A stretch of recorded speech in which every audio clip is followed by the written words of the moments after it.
Hey guys, welcome back to the channel. My name is Emma and this is season 2 of the Sewing Diaries, where I take you along with me as I attend Intensive Tailoring Academy for 4 months. In the last episode, we learned to take our measurements and sew your classic bodycon dress, as well as the ones that flared out at the bottom. This was so that we could finalize our bodice block, which will be the foundation with which we use to develop a lot of other patterns from. We're gonna cut it at the waist and work on the lower half of this bodice block, which brings us to our next segment, which is skirts. We're working on pencil skirts, circle skirts, tennis skirts, and finally, different skirt variations. So let's get started. Our first project is the pencil skirt, which is probably going to be the tightest skirt of them all. So you really want to have your measurements correct for this one. The thing with skirts is that your waistband is going to be 1 or 2 centimeters smaller than your waist measurement, depending on how much cinching you want in the waistband, because unlike pants that has a crotch to hold everything in place, skirts shift around a lot when you're walking. And anatomy-wise, from the waist down, the front of the body is pretty much flat. And the back of the body, between the natural curvature of your spine at your lower back, as well as having a booty, means that there is a lot more curves happening in the back body. And that is why we're going to have some darts at the back of the skirt and prioritize not having any darts at the front, also for aesthetic purposes. You're basically trying to hide the construction in the front body, so if there are darts, you're going to try to push it to the side seams or to the back. This here is my waistband, which was cut out from the skirt pattern that we drew. It also has a couple darts, but we don't want any darts in our band, so we're just gonna fold up the darts, draw a general outline of this shape, add some seam allowance, and that will be our waistband. There's a little bit of stain at the bottom, but we're gonna hide it in the hem. And also, I am myopic, so if I don't want to see the stains, all I have to do really is take off my glasses. A slight tangent, but are any of you guys myopic, and how do you feel about it? I've had myopia, which means I can't see very far, for 15 years now. And I used to try to do everything in my power to try to improve my vision. And it wasn't about until 2 years ago where I ditched my prescription glasses entirely, and I lived for 1.5 years without glasses. And when I attended Tailoring Academy, I got prescription glasses again so that I could, like look at the board and look at these small numbers and measurements. I realized that I was going from looking at the world in 144p into HD. As a person who takes in a lot of information visually, my myopia is starting to grow on me, funnily enough. It's like when I need to see in HD, I put my glasses on, but when there's too much information visually, I can just take my glasses off, return to 144p mode, and just carry on like that.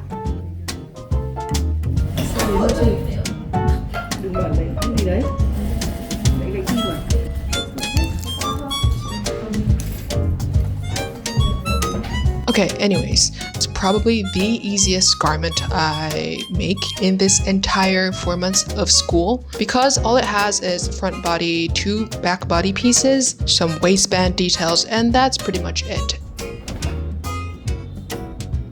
I think this is very much giving Emirates flight attendant. I actually had my quarter life crisis at the end of 2024, and back then, one of the career paths I actually considered was to become an Emirates flight attendant. They had a really good training program in Dubai that I wanted to attend. I could fly around and see the world for 2 to 3 years, and then I realized that when I come back from those 2 to 3 years of flying, I would be facing the same existential questions that I was running away from during my quarter life crisis. And so I promptly scratched that idea, along with many other ideas actually, and Tailoring Academy was actually the answer to my quarter life crisis. In retrospect, I'm very happy with the decision that I made.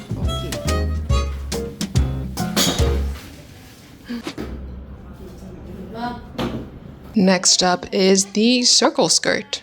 This here is the 360 circle skirt, which means that when you flare everything out, it looks like a whole circle, but you can also have a 180 skirt with less flare or a 720 skirt with double the flare, and that will be more reserved for ball gowns and such. For shorter skirts for everyday wear, you're looking at 360-degree skirts, and if you're looking for longer skirts, either below knee length or ankle length, 180 is the degree to go, because if you do a 360 flare ankle length, that's just way too much fabric. That's just gonna look so heavy and drag you down, so 180 would be the perfect balance for that. Honestly, if you put me in this room and wake me up from my slumber and told me that I was attending maths class, I would believe you.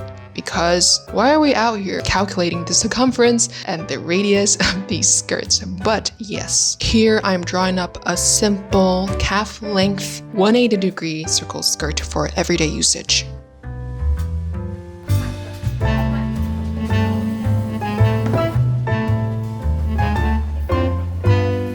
We also added in some pockets because circle skirts are pretty spacious and pockets don't look bulky in them, as opposed to bodycon dresses or pencil skirts. If you add pockets, they will be a little bit more obvious and take away from the aestheticness of the pencil skirt. Circle skirts are notorious for having a really, really long hem, like all the way around with the circle. Ideally, you would sew an invisible hem by hand, but because the hemline is incredibly long, that would be incredibly time consuming, so we just sewed it via machine instead. Also, my instructors have hella mom hands, like they iron, and instead of using this wooden clapper to set the seam in place, set the fold in place, they use their hands as the freaking clapper. That is like next level mom hands, you guys. I am not a fan of hot surfaces in general, but after taking this sewing course, I would say my hands are like mom hands in training.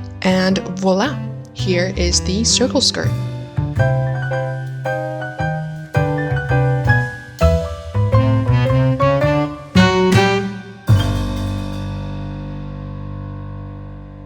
I also made a skirt with pleats just to understand the know-how of things. I personally don't wear pleated skirts like this. Never really liked it, and I couldn't really tell you why, but I thought it was a good idea to at least try making it once so that I could develop the skill of sewing pleats should I ever need to transfer that to a different project. And when I put the pleated skirt on, I understood why I never gravitated towards it in the first place. The length of fabric for the front and the back is the same. And it doesn't account for the fact that there is a booty at the back and nothing at the front. So if you have the same length of fabric all around, it means that the skirt kind of gets hiked up at the back. The hem just looks uneven and unprofessional on me, in my opinion. So will I be making it again for myself? Probably not.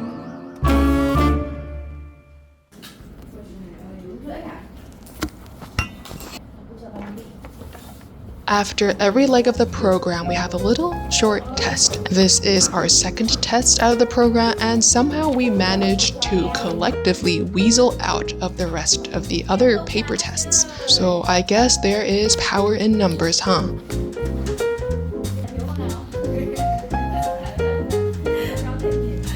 Okay, we're getting to the fun part now, which is pleat manipulation on paper. The exercise is to look at different models of skirts, understand how these pleats are constructed into their 3D form, and then deconstruct them back into 2D paper. This exercise used up way more brain power than I was expecting, but honestly, it's such a fun activity. It's like you're getting to play with the magic that is fashion design and garment construction. When you look at the 3D model, you have to be able to determine which pleat comes first in the construction process and account for that in the paper model. It's basically reverse engineering of a garment, and from that point forwards, you can generally look at reference photos online and be able to understand how they're made and be able to make it yourself. But as for how balanced and proportional everything looks, will come with time and practice. Because trust me, it will look a little funky at first, but that's all part of the process.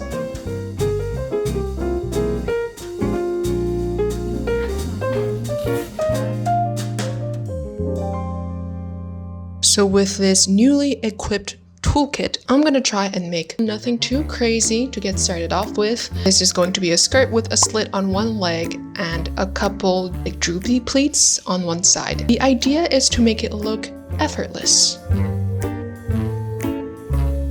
Also, I would like to highlight this mistake that I made. So here I am trying to line up the back of the skirt at the zipper. And as you can see, they are very much uneven.